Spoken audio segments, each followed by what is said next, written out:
Au Sahara, il y a un petit jeu qui se déroule actuellement entre la France et l'Algérie. Ces deux puissances, manifestement, sont en conflit diplomatique. Qui peut en douter? Pas un jour sans que ces deux puissances ne se fritent, ne s'affrontent. Expulsion réciproque de diplomates. Oh, on va s'en mettre plein la gueule. Ça va mal se passer. Il faut durcir les contradictions. Il y a toujours 20 consulats d'Algérie en France et il y a toujours entre-temps au moins 3 à 4 consulats de France en Algérie. La vie continue. J'avertis les Africaines et les Africains qui se laissent emballer par les jeux de surface franco-algériens. Je dis bien des jeux de surface. C'est ça les jeux. Ils passent leur journée à s'étriper. Oh mon Dieu, pourrait-on penser, qu'est-ce qu'ils se détestent, les dirigeants français et les dirigeants algériens. Qu'est-ce qu'ils ont? Oh là là, qu'est-ce qu'on va faire de Tebboune et de Macron? Comment est-ce qu'on va pouvoir concilier les hommes de Retailleau avec ceux de Macron? Etc. Avec ceux de Tebboune. Etc. Ne vous laissez pas emballer. Africains, ça s'appelle les jeux franco-algériens. Ce sont les jeux. Maintenant, regardons les enjeux. Mais quels sont les enjeux? Voilà des puissances qui ont des positions convergentes concernant le Sahel. Voilà deux puissances en apparence opposées du point de vue du jeu, mais qui, du point de vue de l'enjeu, sont d'accord sur le Sahel. Il ne faut pas que émerge au sud du Sahara une grande puissance. Ça, là-dessus, Tebboune et Macron sont d'accord. Écrivez ça. Je recommence. Vous voyez comment ils jouent? Ils jouent à être opposés. Hein. Ils ont des bisbilles sur lesquels ils ne sont pas d'accord. Mais ils sont d'accord sur un point. Il ne faut pas qu'au sud du Sahara émerge une grande puissance. Là-dessus, Tebboune et Macron sont d'accord à 100%. Voilà pourquoi, bon, les deux administrations couvrent volontiers les principaux responsables de la déstabilisation du Mali, du Burkina Faso et de l'Algérie qui vivent protégés, médiatisés, héroïsés en Algérie. Vous avez noté? Donc, pour nous autres, qui nous battons pour l'émancipation des peuples d'Afrique noire, la querelle franco-algérienne est un jeu. Pour nous, qui nous battons pour l'émancipation des peuples d'Afrique noire, l'enjeu véritable, c'est la souveraineté de l'Afrique noire, sur laquelle l'élite de gouvernement française et l'élite de gouvernement algérienne sont d'accord. Ce qui nous intéresse, c'est leur accord contre la souveraineté africaine. Quant à leur désaccord diplomatique historique, ce n'est pas notre affaire. Écrivez ça. Donc les Africaines et les Africains du monde entier n'ont pas à se laisser emballer par les querelles franco-algériennes. Ce sont des querelles de famille. Il s'agit de deux États et de deux peuples qui sont manifestement condamnés à vivre ensemble. Il n'y aurait pas 20 consulats d'Algérie ici en France et pratiquement 4 ou 5 consulats français en Algérie si ces deux peuples-là n'étaient pas obligés, contraints par l'histoire à vivre ensemble. Il leur sera difficile de se séparer. Ils ont trop pris l'habitude de vivre ensemble et ce n'est pas l'affaire de l'Afrique noire. Ce n'est pas notre affaire. Notre affaire à nous, c'est qui abrite les chefs terroristes d'Al-Qaïda et l'État islamique, qui leur donne des renseignements militaires, qui leur donne de l'aide au combat, au point d'attaquer un drone militaire malien en territoire malien, qui s'associe à l'Ukraine, qui s'associe à Al-Qaïda et l'État islamique pour attaquer Tinzaouaten en juillet 2024.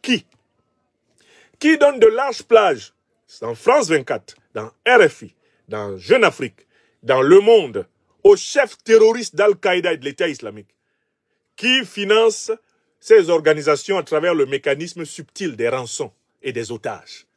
Voilà les questions fondamentales dont les Africains ne doivent pas démordre. Cela renvoie donc aux enjeux. Du point de vue des jeux, l'élite politique française et l'élite politique algérienne sont opposées, mais du point de vue des enjeux, pour nous, Africains, au sud du Sahara, il n'y a aucune opposition. Et c'est ce qui nous intéresse. Écrivez ça. Et c'était le premier sujet que je voulais aborder. Voilà un jeu et voilà des enjeux qu'il ne faut pas.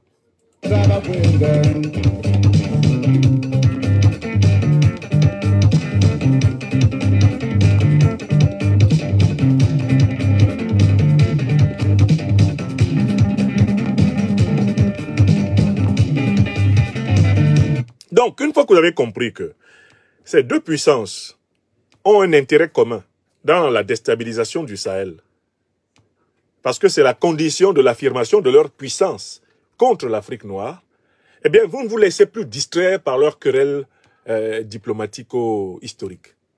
Ce ne sont pas des querelles qui intéressent les Africains. Ce qui intéresse les Africains sont les conséquences pour la paix, la sécurité, la prospérité de l'Afrique noire.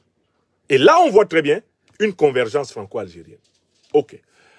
Je passe à un second jeu avec enjeu. C'est le jeu entre la Mauritanie et l'Algérie. On reste toujours là-bas, au Sahara, un peu au-dessus du Sahel. La Mauritanie et l'Algérie viennent de signer un accord de coopération militaire. C'est un puissant accord de coopération militaire que ces deux puissances ont signé. Mais pourtant, on se rend bien compte, en effet, que la Mauritanie et l'Algérie sont les bases arrières traditionnelles des groupes terroristes qui ensanglantent le Sahel. Donc, l'accord militaire algéro-mauritanien vient confirmer la complicité de crimes envers l'Afrique noire de ces deux puissances. Du point de vue du jeu, c'est quelque chose de légitime. La Mauritanie est un État souverain, l'Algérie est un État souverain, du moins en apparence, ce sont des États souverains, et que ces deux États signent un accord de coopération militaire, du point de vue du jeu, c'est-à-dire de l'apparence, il n'y a pas d'objection à faire, c'est leur droit. On ne peut pas les empêcher de signer un accord de coopération militaire. Mais, quand nous regardons la chose au fond, et nous nous rendons compte que la Mauritanie est une base arrière traditionnelle des groupes terroristes qui ensanglantent le Mali, le Burkina Faso, le Niger et même plus amplement le Sahel. L'Algérie est une base arrière officielle des mêmes groupes terroristes. Il s'ensuit tout naturellement que l'alliance de coopération militaire entre le Mali et l'Algérie n'est rien d'autre qu'une alliance de renforcement de la base arrière du terrorisme. Il s'agit en réalité de consolider les bases arrière du terrorisme face à la consolidation de la lutte antiterroriste incarnée par la Confédération des États du Sahel. Écrivez ça. Je recommence. L'alliance militaire renforcée entre l'Algérie et la Mauritanie n'est rien d'autre qu'une tentative de réponse à l'alliance militaire renforcée entre le Mali, le Burkina Faso et le Niger.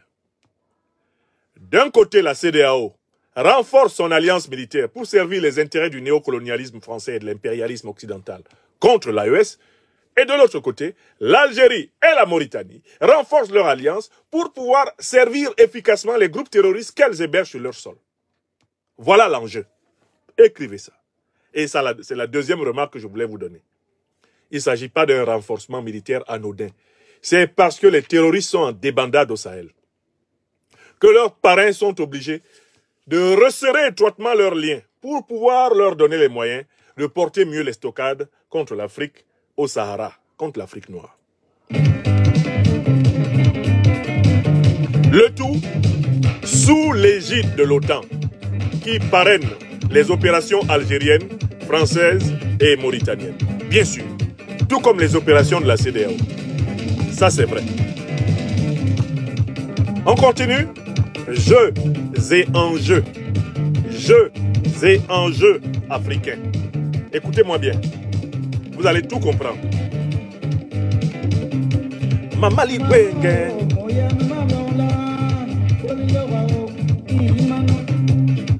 Voilà. Là, je vous ai parlé des jeux et enjeux au niveau du Sahara. On descend au niveau du Sahel. Au niveau du Sahel. Les jeux et enjeux au niveau du Sahel. Au niveau du Sahel, le Nigeria est confronté ces derniers temps à une grosse difficulté. Et je voudrais souligner le jeu du Nigeria. Il est confronté à une grosse difficulté qui vient du fait que la clarification de la lutte antiterroriste au Mali, au Burkina Faso et au Niger a atteint la conscience des populations du Nigeria. Tinubu et ceux qui gouvernent avec lui ne peuvent plus cacher aux Nigérians que si les groupes terroristes continuent à ensanglanter le Nigeria, c'est parce que le Nigeria ne s'est pas séparé des parrains des grandes organisations terroristes planétaires. C'est-à-dire, le Nigeria ne s'est pas séparé de la hiérarchie militaire de l'OTAN. Cette évidence a pénétré l'opinion nigériane, de telle façon que je dois le dire en anglais avant de revenir en français, pour que nos amis anglophones nigérians comprennent. For sure now, everybody in Nigeria knows that if Nigeria has been for 20 years unable to fight against terrorism, it is because Nigeria is fighting against terrorism with the help of the powers of the NATO, who created Al-Qaeda and ISIS against Afghanistan, Iraq, Syria, Libya, and Sahelian states. For sure, our African people in Nigeria knows clearly today why Boko Haram has not yet been defeated. Boko Haram has not been defeated because the Nigerian hierarchy, political and military hierarchy, is still working with the NATO's officers, who are the main supporters of those terrorist organizations. Yes, today, everybody interested in African news and geopolitics knows through American official revelations by Officer Tulsi Gabbard, who is the chief of the American Intelligence Agency today, and by Mr. Elon Musk, who is the chief of American Governance Organization. Those two main American officials have publicly revealed that American public treasury was financing, arming, informing, and helping the main terrorist organization in the Middle East, in the Sahara, and in the Sahel for many years. And that Al-Qaeda and ISIS are officially Western terrorist organizations' creations. So Tinubu has a problem. Now the Nigerian people knows that the political elite of Nigeria is in association, criminal association, with all those NATO's terrorist organizations who tried to hide their game under the name of jihadism, while they were in fact just mercenaries organization to destabilize Africa and continue to loot Africa, squandering our resources, squandering our uranium, our gold, our gas, our oil, our manganese, lithium, and all those wonderful things God has given to Africans. Oui, il est important que vous sachiez que la vérité éclate au Nigeria. Le peuple nigérien sait que l'incapacité de l'armée nigériane à vaincre Boko Haram a été structurellement pensée par l'élite corrompue politique du Nigeria, l'élite militaire corrompue du Nigeria, qui sont toutes associées avec la haute hiérarchie de l'OTAN pour mener une pseudo-lutte antiterroriste contre les terroristes qui sont amplement renseignés, qui sont amplement aidés et soutenus par les patrons de l'OTAN, eux-mêmes immergés à l'intérieur de la hiérarchie politico-militaire du Nigeria. Alors, face à cette difficulté, pour tromper son peuple, le Nigeria a commencé un jeu. C'est celui de flatter le Niger. Celui de donner au Niger quelques gages apparents de sa bonne volonté pour combattre le terrorisme. Le Nigeria a commencé une campagne de charme. Tantôt on envoie Adamou Moussa, le chef d'état-major des armées du Nigeria. Tantôt on envoie carrément Tougar Youssouf, le ministre des Affaires étrangères du Nigeria, pour tenter d'endormir nos frères du Niger, en leur faisant croire que tout d'un coup au Nigeria, une bonne volonté de lutte antiterroriste serait née. C'est faux. Tant que le Nigeria sera dirigé par l'élite politico-militaire corrompue, soumise à l'impérialisme occidental, et notamment l'impérialisme anglo-américain, le Nigeria ne sera jamais capable de combattre le terrorisme. Car ce sont des officiers du Nigeria, en association avec des officiers de l'OTAN, qui informent Al-Qaïda. Le Nigeria même a des officiers qui participent à armer les groupes terroristes. Les officiels nigérians sont en complicité avec ceux qui ensanglantent le Nigeria.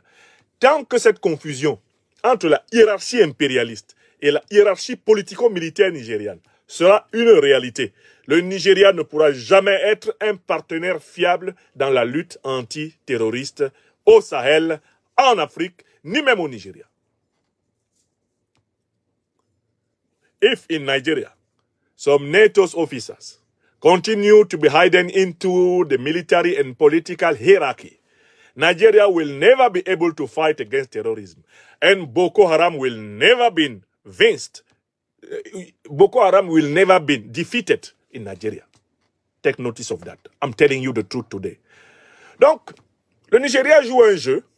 En apparence, il veut baisser le ton.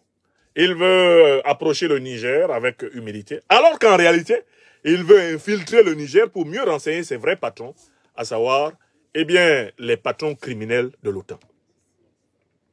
Voilà le jeu à ce niveau. On continue? On continue.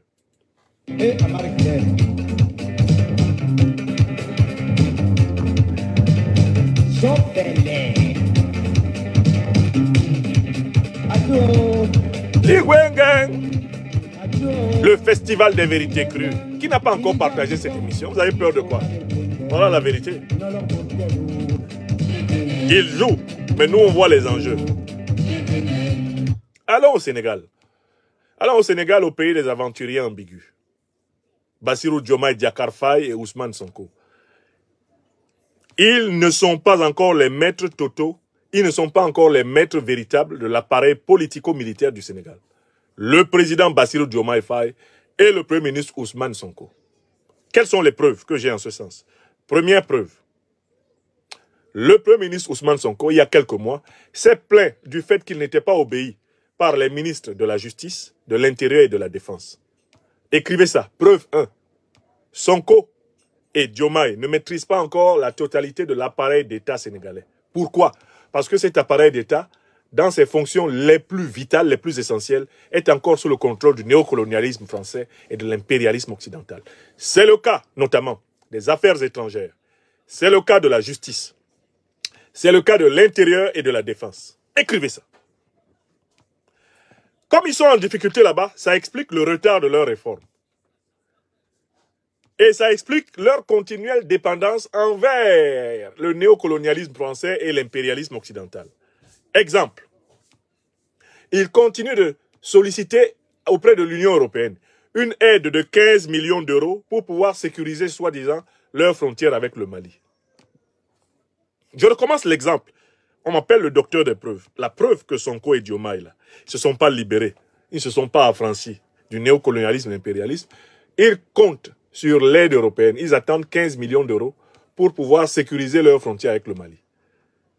Alors que le Mali a fait partir de son territoire toutes les troupes occidentales, Sonko et Diomaye sont en train de négocier le retour, l'implication de l'Occident dans la sécurité de la frontière sénégalo-malienne. Alors, pour cela, ils sont amenés à cacher les enjeux. Et voilà pourquoi on entend dans la bouche de Sonko le thème du franc CFA qui est de retour. Le thème du franc CFA sert de voile à la situation de non-maîtrise du pouvoir réel. C'est ce que j'ai appelé le bicéphalisme, voire le tricéphalisme sénégalais. Je n'ai pas oublié, quand ils venaient d'arriver au pouvoir, les partisans de nos frères au pouvoir de PASTEF disaient « Oh, ils viennent de gagner l'élection présidentielle, laissez-les au moins gagner l'élection législative. À ce moment-là, ils pourront passer à des réformes. Oh, vous voyez, ils n'ont pas encore tous les moyens du pouvoir. Après la législative, ils pourront. » Ils ont gagné les législatives. Ils ne peuvent toujours pas. Ils ne peuvent toujours pas. Je donne encore un troisième argument. Parce qu'on m'appelle le docteur des preuves. Quand je parle, je donne les preuves. Ils n'ont toujours pas dénoncé les accords de coopération et de défense militaire issus du colonialisme et du néocolonialisme. Même le maréchal président Mahamat Idriss Déby Itno, dont le régime est né du soutien du néocolonialisme français, en avril 2021, même lui est venu, il a doublé le Sénégal.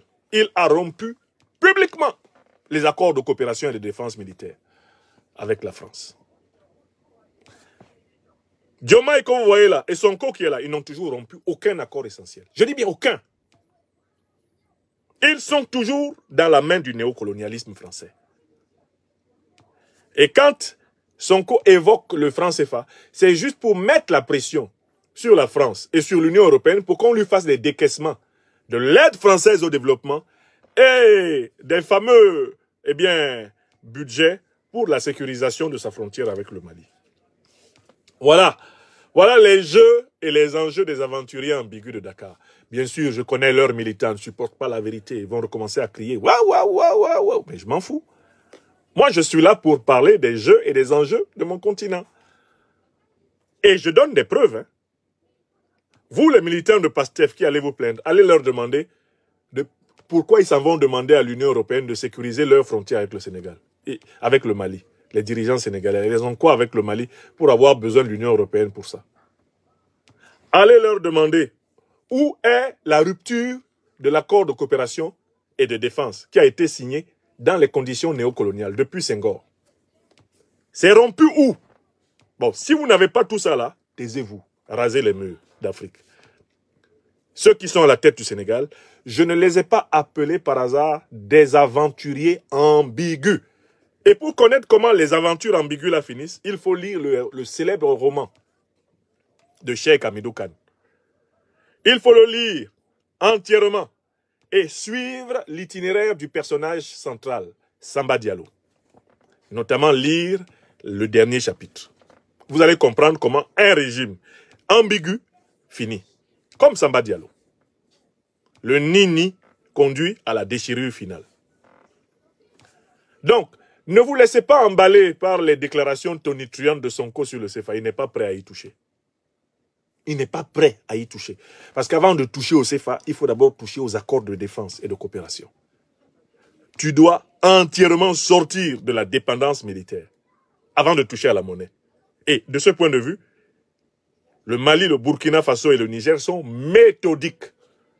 Tant que tu es sous la dépendance militaire, tant que tu es sous des accords qui permettent à une puissance d'intervenir militairement dans ton sol, alors même que cette puissance est réputée d'avoir négrisé, colonisé, néocolonisé, impérialisé, et avoir l'intention, en se déguisant en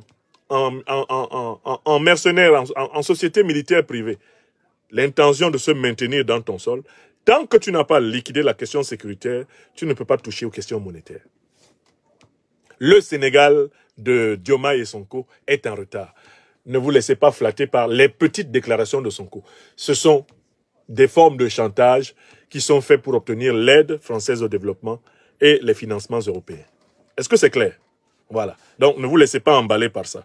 Voilà pourquoi j'ai prouvé que, contrairement aux apparences, Sonko n'est pas si différent que cela de Mungala, au Congo-Brazzaville. Mungala, lui, c'est un lâche courageux. C'est-à-dire, il assume courageusement ses positions lâches. Il soutient très clairement le néocolonialisme français. Sonko ne peut pas soutenir clairement le néocolonialisme français. Mais sa pratique politique est compatible avec. Donc, il combat le néocolonialisme français du bout des lèvres. Ne vous laissez pas emballer. Tant qu'il n'a pas dénoncé les accords de coopération militaire issus de la colonisation, de la néocolonisation, Sonko ne peut convaincre personne en Afrique. Et moi qui me tiens devant vous, le jour où il va dénoncer ces accords, je viendrai ici le féliciter et lui dire « Vous avez commencé à faire ce pourquoi nous avons félicité le président Mahamat Idriss Déby Itno. » Parce que la critique politique, ça aussi, les gens ont du mal à comprendre. Elle a pour but d'amener les gens à changer. Si Diomaye là et Sonko rompent les accords de coopération militaire, moi, je branche mes caméras et je les félicite en leur disant « Maintenant, on peut marcher vers la fin du CFA. » Pour le moment, ils sont derrière comme les fesses. Écrivez ça. Écrivez, Tilana. Ils sont derrière comme les fesses. Le Sénégal est derrière comme les fesses. Le Cameroun, mon pays natal, n'est pas plus avancé que le Sénégal. Il est derrière comme les fesses. Hein? Le Congo-Brazzaville, derrière comme les fesses. Hein? Voilà. Le Gabon, derrière comme les fesses. La Côte d'Ivoire, derrière comme les fesses. Le Bénin, derrière comme les fesses. Le Togo, encore derrière, mais pas tout à fait comme les fesses, parce que lui, il a eu des audaces envers l'AES. Mais il est derrière. D'accord? Il ne faut pas flatter ces gens-là, il faut leur dire la vérité. S'ils font un effort, s'ils font des pas, il faut les féliciter, il faut les encourager. N'oubliez pas de vous abonner et d'activer la cloche de notification pour rester informé de nos prochaines vidéos. Restez à l'écoute pour les développements passionnants à venir.